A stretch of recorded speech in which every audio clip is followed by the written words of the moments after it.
Chromosome हर एक human being का ऐसा ही होगा, ठीक है, हर एक ह्यूमन बीइंग का ऐसा ही होगा। तो हर एक इंसान का जो सेट दिया है वो तो सेम टू सेम ही होगा। तो उस अरेंजमेंट को, height wise arrangement of the chromosome of humans or any species is known as ideogram. तो आइडियोग्राम क्या है?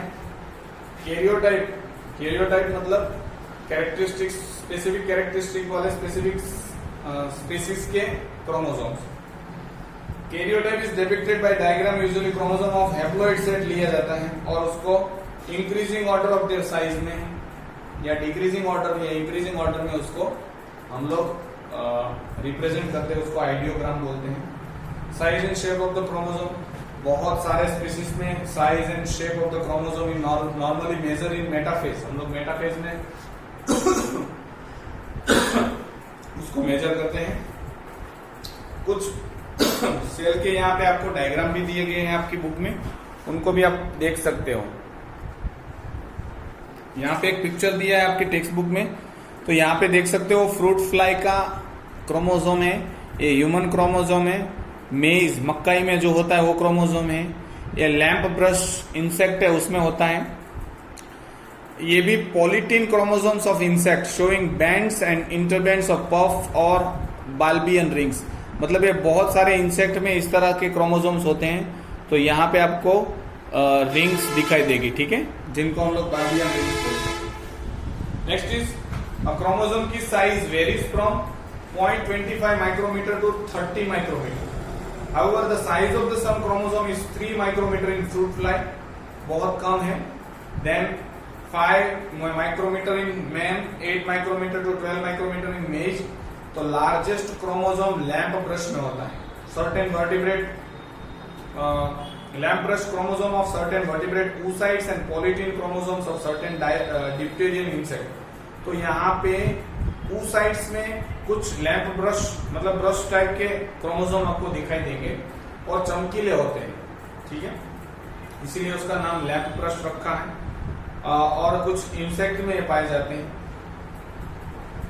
पोजीशन ऑफ सेंट्रोमियर्स के हिसाब से हम लोगों ने क्लासिफाई किया क्रोमोसोम, ये मैंने आपको बता दिया है। फिर भी वापस एक बार, अगर एग्जैक्टली बीच में सेंट्रोमियर है तो मेटासेंट्रिक, मेटा मतलब बीच में, थोड़ा सा सेंट्रोमियर ऊपर चला जाता है तो सब मेटासेंट्रिक, और थोड़ा ऊपर सेंट्रोमियर चला जाता है तो आपको पता है ये एक्रोसेंट्रिक, और एक exactly on the one periphery चला जाता है तो उसको हम लोग टीलोसेंट्रिक बोलते हैं, लास्ट, ठीक है, टीलोसेंट्रिक। नाउ इस तरह से तो ये वी शेप का होगा, ये एल शेप का होगा, ये जे शेप का होगा, ये आई शेप का होगा। ये हम लोगों ने आगे के लेक्चर में मैंने बता दिया था। नाउ क्रोमोसोम नंबर, हर एक स्पीसीज में क्रोमोसोम नंबर फिक्स होता है, ठीक है। For example the chromosome remains constant in cell of each species, हर एक स्पीसीज में क्रोमोसोम नंबर सेम रहेगा। Depending on the number of chromosomes the cells are called haploid और डिप्लॉइड। तो नंबर सेट ऑफ क्रोमोसोम पे depend रहता है कि हम लोग सेल को हैप्लॉइड बोलेंगे या डिप्लॉइड बोलेंगे। अगर एक सेट प्रेजेंट है, फॉर एग्जांपल स्पर्म में एक सेट ऑफ क्रोमोसोम है, वन सेट ऑफ क्रोमोसोम, तो हम लोग उसको हैप्लॉइड सेल बोलेंगे। अगर हर एक क्रोमोसोम की दो कॉपी है, मतलब 2 होमोलोगस क्रोमोसोम है, तो डिप्लॉइड। यहाँ पे कुछ टेबल दिया है। एस्केरिस मतलब वर्म होती है जिनसे एस्केरियोसिस बीमारी होती है, डायरिया बीमारी अभी कॉमन होती है मॉनसून में। 2 क्रोमोसोम नंबर है। फ्रूट फ्लाई 8 है, फ्रॉग 26 है, टाइगर 38 है, रैबिट 38 है, ह्यूमन 46 है और डॉग 78 है। और प्लांट में गार्डन पी 14 है, ऑनियन 16 है, वीट 42 है, शुगर केन 80 मतलब 80 है और फॉर्न प्लांट 1200।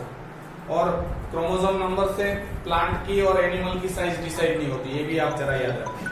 ज्यादा क्रोमोसोम नंबर है तो ज्यादा बड़ी साइज होगी ऐसा नहीं होगा, ठीक है। तो on the basis of position of centromeres, हम लोगों ने अलग अलग टाइप के क्रोमोसोम्स देखे।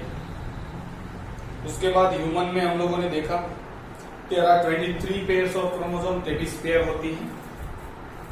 23 में से 22 पेयर्स है वो ऑटोसोम्स है, मतलब कॉमन है। 1 पेयर जो है वो डिफरेंट होती है मेल और फीमेल में, ये भी हम लोगों ने देखा। वो सेक्स क्रोमोसोम्स वो कहलाते हैं, ठीक है, these are the sex chromosome. Karyotype and ideogram. Karyotype अभी हम लोगों ने देखा था कि characteristics of specific set of chromosome की किसी भी स्पेसिस में सेम होती है, उसको हम लोग कैरियोटाइप बोलेंगे। तो karyotype in all human being are same, मतलब characteristics of all the chromosomes in humans सब में सेम होगा। मॉर्फोलॉजिकली सब में क्रोमोसोम जैसे हैं वैसे के वैसे ही होंगे। Karyotype has been given to a group of characteristics that identify a particular set of chromosome। तो आपको पता चलेगा कि 1 नंबर का क्रोमोसोम ह्यूमन का है तो ऐसा ही होगा, ठीक है। सेकेंड नंबर, थर्ड नंबर, देखो यहाँ पे बहुत सारे नंबर्स हैं, तो उनके शेप साइज अलग अलग होते हैं और उस हिसाब से उसको नंबरिंग दिया जाता है, उसको हम लोग कैरियोटाइप बोलते हैं। तो हर एक स्पेसिस के क्रोमोसोम्स अलग अलग होंगे। उसको आप कैरियोटाइप को आप ऐसा सोचो कि शेप आप उस कैरियोटाइप को कंपेयर करो ह्यूमन बॉडी का शेप, तो हर एक ह्यूमन बॉडी का शेप तो सेम है ना, सबको 2 हाथ है, सबको 2 पैर है, मुंह है, नाक है, कान है, मतलब थोड़ा बहुत चेंज है, लेकिन लगता तो फ्रेमवर्क तो सेम ही है ना।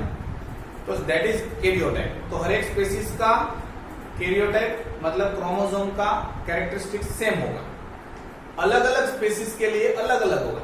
फॉर एग्जाम्पल उसको आप कंपेयर करो शेप ऑफ द बॉडी, तो ह्यूमन का कैरियोटाइप मतलब ह्यूमन का बॉडी का शेप।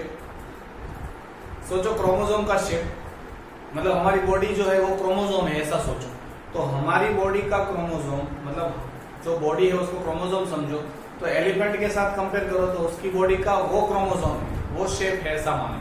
तो कैरियोटाइप हर एक स्पीसीज का डिफरेंट होता है। और उसका डायग्रामेटिक रिप्रेजेंटेशन ऑफ कैरियोटाइप मतलब सारे हैप्लॉइड सेल का रिप्रेजेंटेशन डायग्रामेटिकली, उसको हम लोग आइडियोग्राम बोलते हैं, ठीक है। उसके बाद ये डिप्लॉइड सेल 2 तरह के क्रोमोसोम्स होते हैं, ऑटोसोम्स और सेक्स क्रोमोसोम। ये तो कितनी बार आ गया। ऐसा पोर्शन जो लाइटली मतलब स्टेन हो उसको यूक्रोमेटिन बोलते हैं, बाकी बहुत हार्ड मतलब डार्क होता है उसको हेट्रोक्रोमेटिन बोलते हैं। और Barr body is the inactive X chromosome. Barr body किसको बोलेंगे?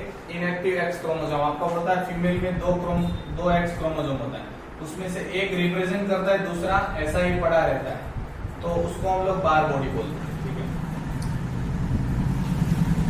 Importance of chromosome. क्रोमोसोम का इंपोर्टेंस क्या है? Chromosome are great importance as they form a link between 2 generation.